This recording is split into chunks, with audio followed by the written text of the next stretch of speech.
Hello. How we going, gang? Is everybody good? Welcome to Monday. I've been doing the family quiz, as is our Monday.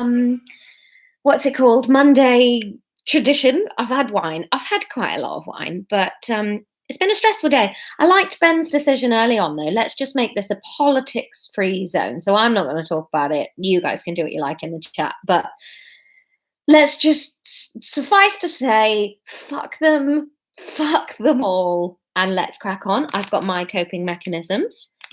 And I think you're going to, I'm not going to tell you. Anyway, hey, Harcourt Laura. Hi, Mystic. Yeah, it's because so I'm from a big family. I don't know really how much real stuff I've actually sort of done on here, really, told you guys. I'm from quite a big family. I've got 2 sisters and a brother, and both my parents are happily still with us. So every Monday we're doing a quiz at the moment, and whoever wins quiz does one. And yeah, it's quite fun because obviously everybody's got partners too. So it means even with just my immediate family, there's like 12 of us, which is lovely, really. And everybody's very close. I'm very close to my siblings. So we've been Zooming pretty much every day, and both my sisters have sons. So it's been lovely hanging out with my little boys. It's been fun. Georgina's video cut in at fuck them all. Yeah, that's all I'm going to say is fuck them all. Bring on the revolution. I've never felt more fuck them all in my entire life, but let's not bring it to this place. Let's just have this place be what it is, shall we? So yeah, it's moving week. I've been packing like an absolute fiend. So we've done the bedroom and I've done the spare room. I'm sort of going through though. This is a weird thing that I've never thought about before, but like going through the desk drawer, we've got approximately 40 pencils. And I was just sort of thinking how many of these pencils should I take to the new house? Like, there's just no reality, where we're going to use 40 pencils. I forgot. Did you think it was still the quiz? Yeah, I thought it was still the quiz. No. Hey, I was Tom's about here. to shout Quito. What's Quito? Capital of Ecuador. Oh, Tom was helping me. Tom knows every single capital of every country in the world, so he was helping me with the quiz. Everybody says hi. Hi. There's his face. He's so handsome.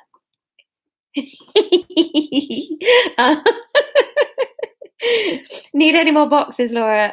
We've actually had to hastily order some more. They're coming tomorrow, I hope, with some more tape. Everyone says congrats on Ant and Dec's wellies.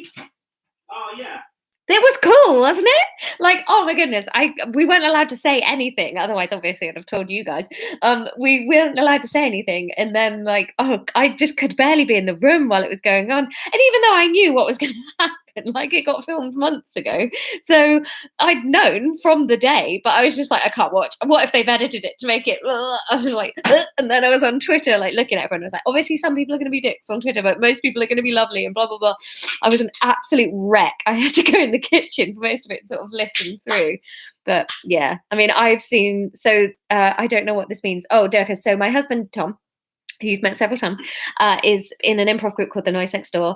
And they were on a show called Britain's Got Talent on Saturday night. They got a standing ovation and 4 yeses because they're amazing. And it was really cool. And I'm very, very proud of him. And so the rest of The Noise Next Door, their improv group, they're all people I went to uni with. So I've known them all since 2005, except Robin, he's new. And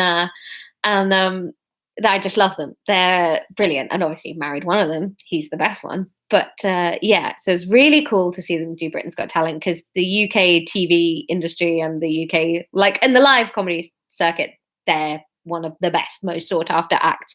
But in terms of TV, TV are a nightmare for improv comedy. So this is a really, really cool step forward to getting UK improv to a big audience. Because like if you talk to most people in the UK, they go, I love Whose Line Is It Anyway?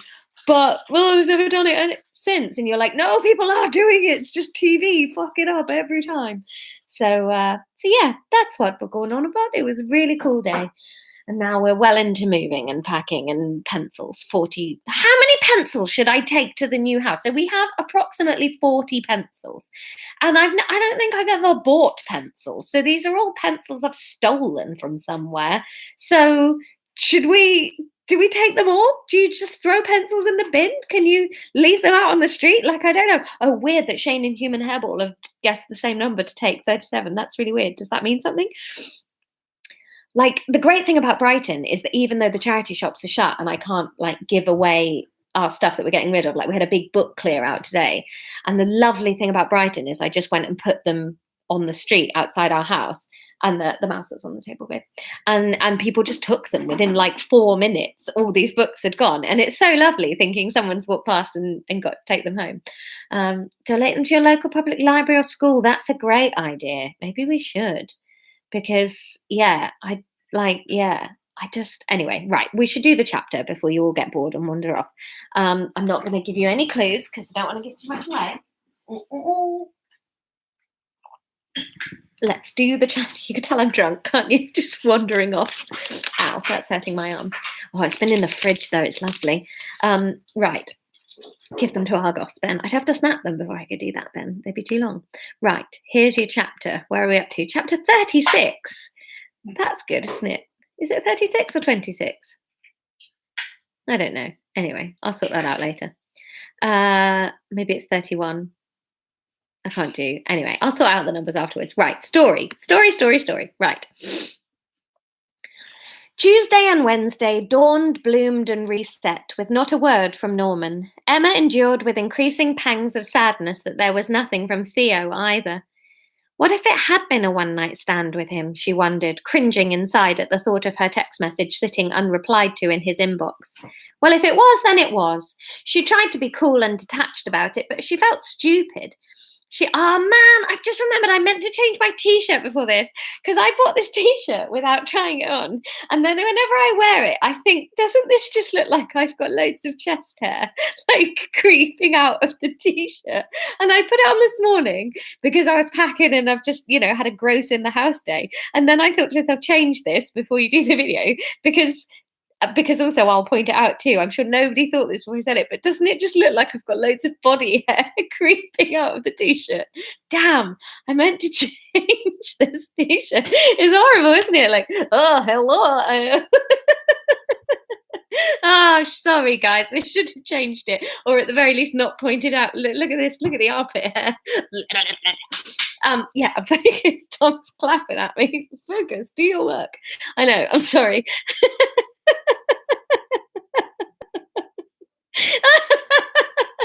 And if I hadn't said anything, none of you would have said anything. This is what I'm like when I'm on stage too. I start doing a gig and then everything occurs to me. I'm like, ooh, I've had loads of ideas. Anyway, Claire says, do not take it off. No, that would really change the tone of the videos, wouldn't it?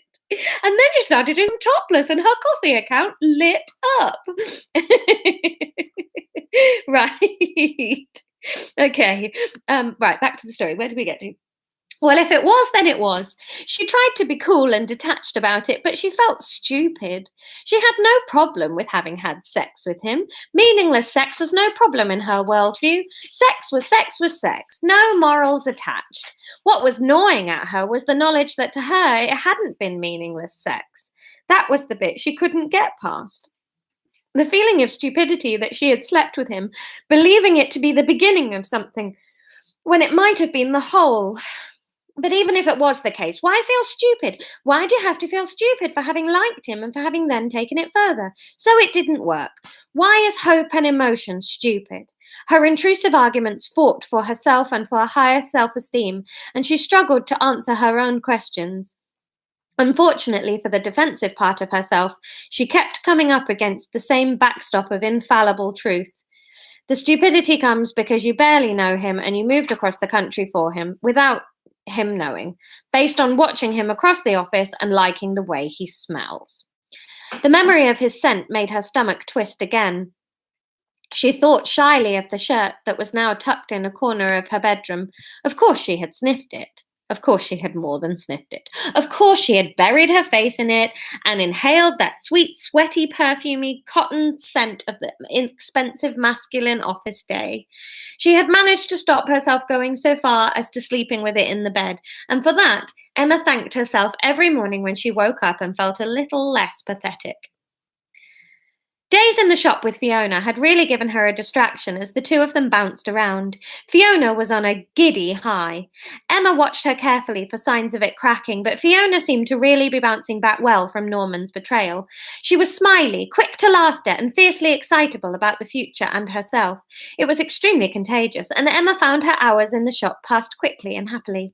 They were both very excited about Thursday night. Fiona had insisted she was not going to sit and mope on the night she would have been out with Norman. No, I'm not doing it, Em. We're going out on the town. At some point, I'll be selling that chunk of a ring for a pretty penny, and we're going to preemptively spend some of my winnings on getting very full of delicious food. I can't wait to wear my new dress. She was insistent and Emma was game. They were going to close the shop bang on time and then both dash home to get properly ready.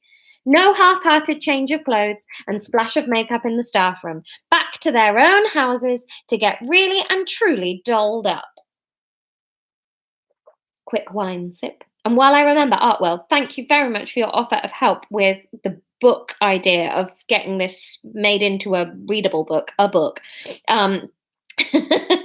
I will talk to you about that. I'm just waiting to hear back from my literary agent about whether it's something I can do like through them or with some help. So anyway, Emma had her favourite jumpsuit lined up and ready to wear. She loved that outfit, but rarely wore it to avoid that awful feeling of having to sit practically naked in the toilets every time she needed a wee. A dinner with Fiona was the perfect time to wear it, though.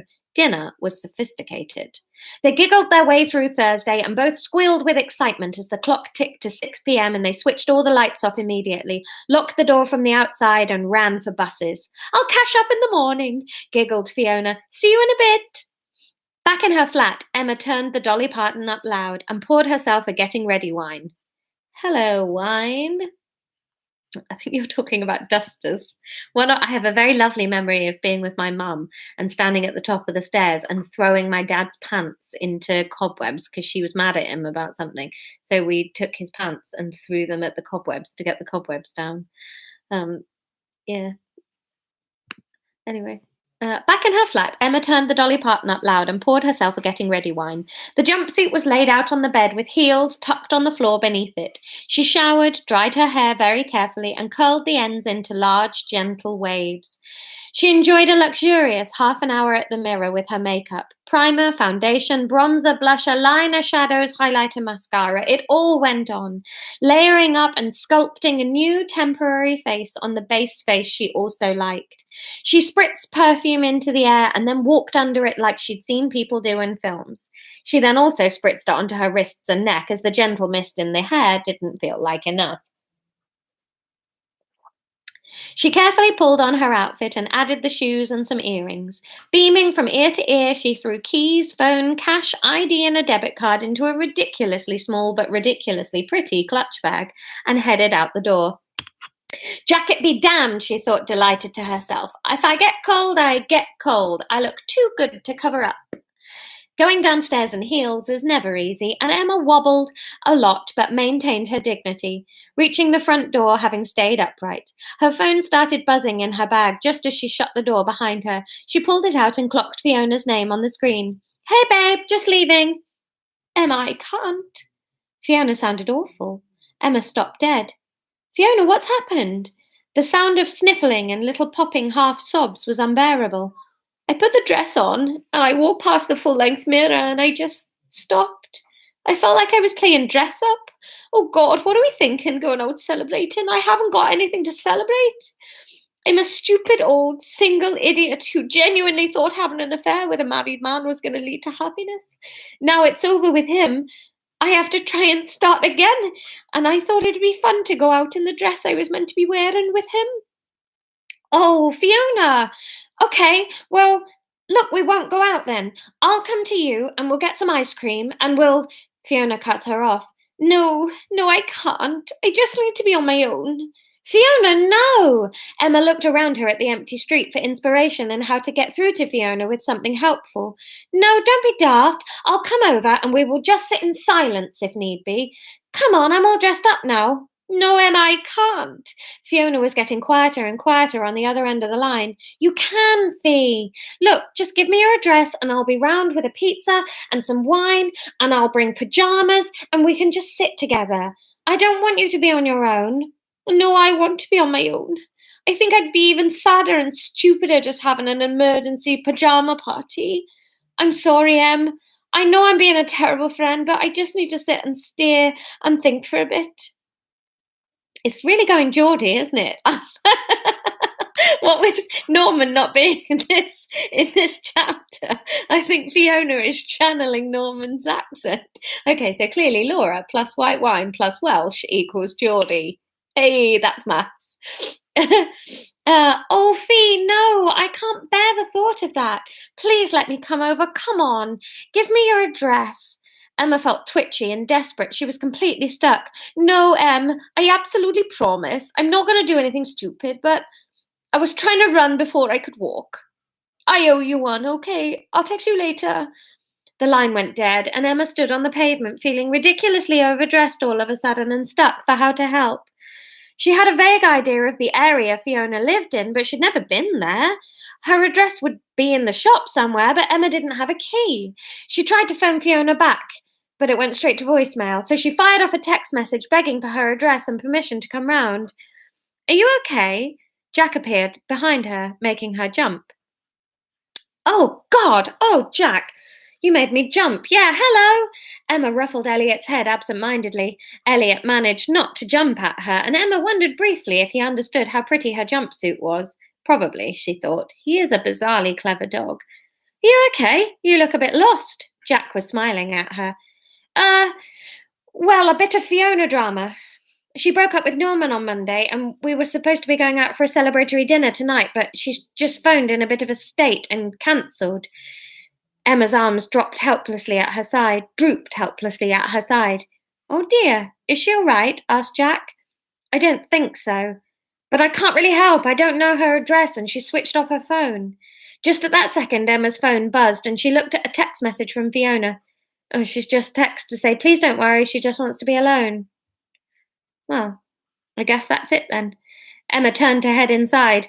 Hang on a minute. You're already dressed up now. Jack caught the door. All dressed up and nowhere to go. Emma laughed, stepping into the hall. Give me 5 minutes, said Jack. I can't bear the thought of you not being taken out when you've gone to this much effort getting ready.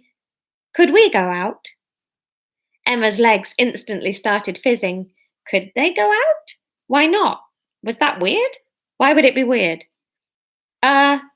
Yeah, sure, if you want to. If you don't have plans, Emma stuttered. Jack laughed. I don't have plans. Give me 5 minutes to try and look like I've made an effort too. With that, he was gone, taking the steps 2 at a time up to his flat with Elliot hot on his heels. Emma wasn't sure what to do. She couldn't stay in the hall like a lemon while he got changed. She padded up to her flat and poured another small wine, leaving the flat door ajar. That way he'll know I'm not hiding. I'm just having a sit. Is it a bit prostitute-y? Sex worker, she corrected herself. Also, what? Where have you got that from? Emma shook the stupid thoughts away and tried to focus. There was a light knock at the door and Jack's head appeared round it. Ready, she said, springing up and sloshing wine onto the floor. It narrowly missed her leg and she hoped Jack hadn't noticed. Ready, he said, and held the door wide for her to join him in the hall. He was ready. He smelled incredible. A low, musky, spicy scent that you could barely catch on a breath, but that teased around the edges, making you want to get closer to have more of it. Or maybe you're just looking for any excuse to get closer, she teased herself. They walked into town, chatting lightly. Emma was so surprised by talking to Jack. She could go minutes without noticing what she was thinking. She would just be conversing and enjoying and listening to his responses. Is this how other people find all conversations? She thought, breaking her streak of not having an extra layer of thought process hovering above the basic functioning ones. Just easy. It was an interesting concept. They arrived at a lovely-looking restaurant Emma would never have noticed if she'd been passing it alone. It was unassuming and small, with a menu in a glass box outside. Jack stopped by the menu. How does this look? He asked her, and she scanned the lists. It looked delicious, was the answer, and she told him so. They headed inside. The head waiter had a tiny table available, and they gratefully sat down, and Anya took over the narration for 5 minutes because Laura had had too much wine to do the poking. I fucking give up. I give up. Let's try that sentence again, shall we? I'll put more wine in. That'll fix it, won't it? That fixes it. That fixes problems, doesn't it? Huh. What are you doing? No, you're fine. Okay. Okay. The waiter. Do you know what that is? That is from a really early YouTube video. And the little ducky's name was Jamal, and the guacamole exploded. Do you remember that? You do. You're okay. Yeah. Okay. Get back on. I'm sorry. Get back on subject. Tom is giving me such evil. His face right now is, bitch, what are you doing? Read the fucking story. I've packed that drawer. I've taken everything out of it. Right, just do the story, Laura. You don't need these people to have to live through your Tom's life. Right. The head waiter had a tiny table available, and they gratefully sat down, Jack folding his long legs into the space available. This place is lovely, Emma said over the menu, wondering how she was going to narrow her choices down to just one starter, main, and dessert. Yeah, I've been wanting to come here for a while, said Jack. It's always so full. When somewhere is this full, that often you know it's good. They chose a wine, and Emma briefly considered swirling it and trying it before taking a proper sip, and then decided against it. What was the point? She was going to drink it, and she was reassured to see Jack just get stuck in as well. Nut says, is Tom packing? No, Tom is not packing. Tom is playing The Sims.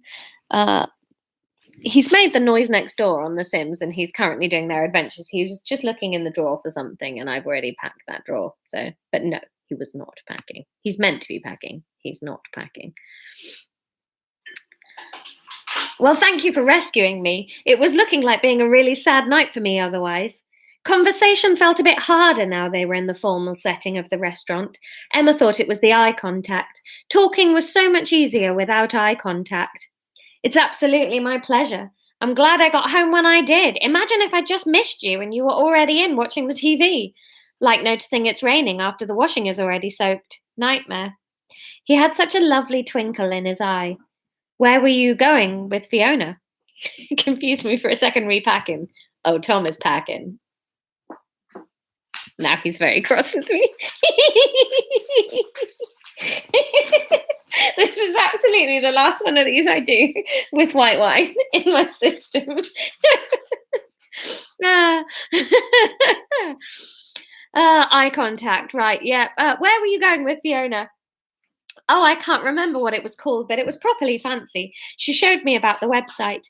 Emma explained to Jack the debacle with the ring and filled him in on the gory details of Norman's car. Jack smiled. Poor Norman, he said wryly. What a dick move, asking for Helen back and then racing to Fiona when he got spurned. Do you know what the worst part, though? Someone will have him, you know? He's boring and rude and horrible, but someone will have him. Let's just hope it's no one we know.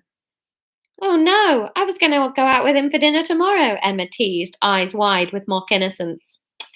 The heart wants what it wants, Jack shook his head sadly. But I, for one, think you can do better. Oh, do you? Said Emma. You're flirting, screamed her brain, and she wholeheartedly agreed with it. I do, Jack nodded, putting on a pompous, serious face. The thing is, Emma, from the moment I saw your little face in the hall and you were trying to be so polite, even though my dog had broken into your flat and pooped on your mat and you'd stepped in it, and he couldn't carry on because he was laughing too much. He got it under control and then carried on. I just have been fascinated by you. I don't know if you know this, but every emotion you have has its own facial expression, and they play across your face like the bloody northern lights. I feel like your brain is working at 90 miles an hour, and then no matter how much I wonder what you're going to say, you say it, and I could never have guessed that's what it would turn out to be. Emma thought this might be one of the most romantic things anyone had ever said to her. She stared at him, imagining kissing him, trying to think of all the times he might have been watching her to have noticed all this about her face. Then she blushed furiously at the thought that he was now watching her, thinking, and that her face must be changing and flinching just like he'd described. "I've never seen the Northern Lights," she said, and Jack laughed so loudly that several people turned round to see what had happened. She couldn't help but join in. "There you go. I couldn't have predicted for a moment that that's what you'd pick up on there." He was still giggling when the waiter came over to take their order. Dinner was fun and easy. They ate and drank, and when they finished a bottle, they ordered another one and drank that too. Emma was deliriously happy and very tipsy by the time they found themselves outside her flat door, having walked home, hands occasionally brushing. She hesitated on the doorstep. "Thank you," she said, suddenly shy, wondering whether he was going to kiss her or whether she should kiss him. This was great. Yeah, it was. "Thank you," he said, but didn't lean in for a kiss. He hooked his little finger against her hand for the briefest of seconds and then let go. "Thank you for a lovely meal. I'll see you soon." And then he was gone up the stairs. Emma's world tilted. Why hadn't they kissed? So, was that like a friend dinner? No, he was into her, wasn't he? The wine was making it hard to understand things, and she decided that she'd been drunk a few times too much lately. Focus on the good, she told herself, and then went into her flat, pulling her phone out to text Fiona as she did so. End of chapter. Pew, pew, pew. So there you go.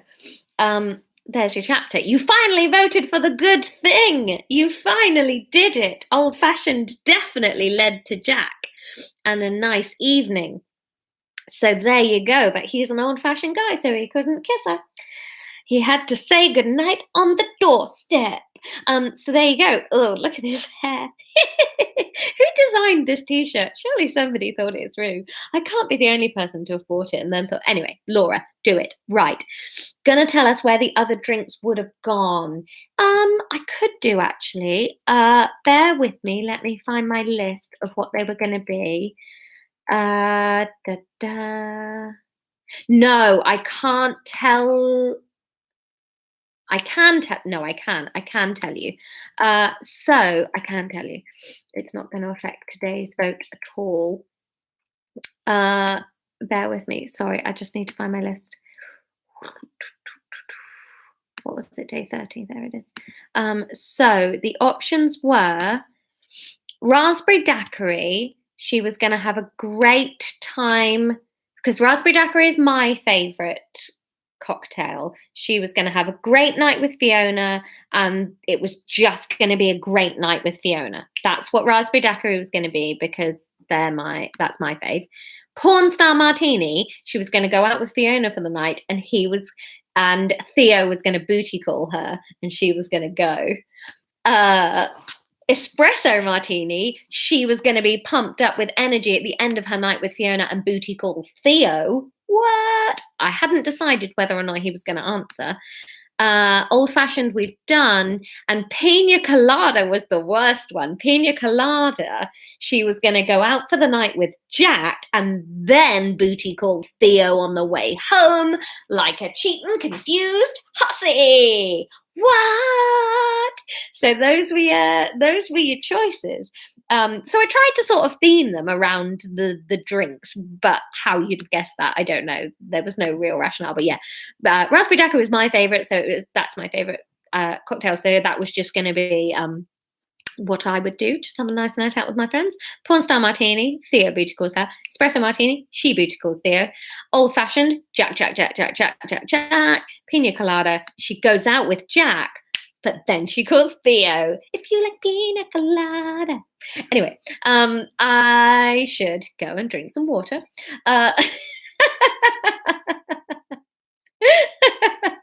Kia, thank goodness this was the outcome. I know, it was really nice. I'm so glad you picked one of the good ones because I was starting to think that you were going to suspect I just always made it bad whatever you voted. So I'm really glad that you found the good one. So your question for tomorrow, it's not that I want you to vote for Theo. I'm trying to give you what Emma's likely to do. And Emma is not chasing Theo at the moment. Maybe this date with Jack has changed it, but we shall see. Anyway, right, we should move on. It's 10:30. Your question. Choose a colour dress for Emma to wear on Saturday. So here you go. I can't help thinking Tom should be grateful for 20 minutes relative peace. Tom never gets peace. Tom lives with this 24 hours a day. His life is a nightmare. Theo's not chasing her either. Oh, I know, but we've all seen My Best Friend's Wedding and we know how that ends. Now, your question for tomorrow is, what colour dress should Emma wear on Saturday? Red, gold, green, or black? And for some reason I've read those out in the wrong order, but anyway, red, gold, green, or black. Pick a dress colour. Try and second guess what you think my dress choices might mean about her behaviour. Oh, you should watch My Best Friend's Wedding. It's great. It's really weird and lots of it doesn't stand up. What colour is her hair, says Kim. Do you know what? I've deliberately left out physical descriptions of the characters because I don't like doing it, because I just think imagine her however you like. I just think physical descriptors of what people look like in books is the least interesting. Tom said this to me about today's chapter, actually, and please feel free to go if you're bored at this point. But like, Tom said to me, you've described what she's wearing, but you haven't described what Jack wears when he comes to pick her up. And I said to Tom, well, no, I've described the way he smells because that's what Emma's interested in. And I think in books, like, I so quickly set up the layout of the room in my head, and then whatever the author describes or whatever they do, I've got my image, and I find it like very hard because I don't have a very good visual imagination. So as a writer, I don't do it, because also I wonder how deeply into that you go. Like, how much do you physically describe them, and how much does it matter? Like, Emma's a person in my head, despite the fact I've never really, I don't know, maybe it's just because I'm not visual, but it's a thing about body type and body image. Like, for me, especially in a book like this where I'm writing a rom-com, I don't want to really describe the characters that much because I think it means the whole thing has to subscribe to certain narratives, and I'm not interested in doing that. So there you go. I've had wine. Right, anyway, I'll put the thing on. Everything will go as normal. I'll see you tomorrow. Love you lots. Bye.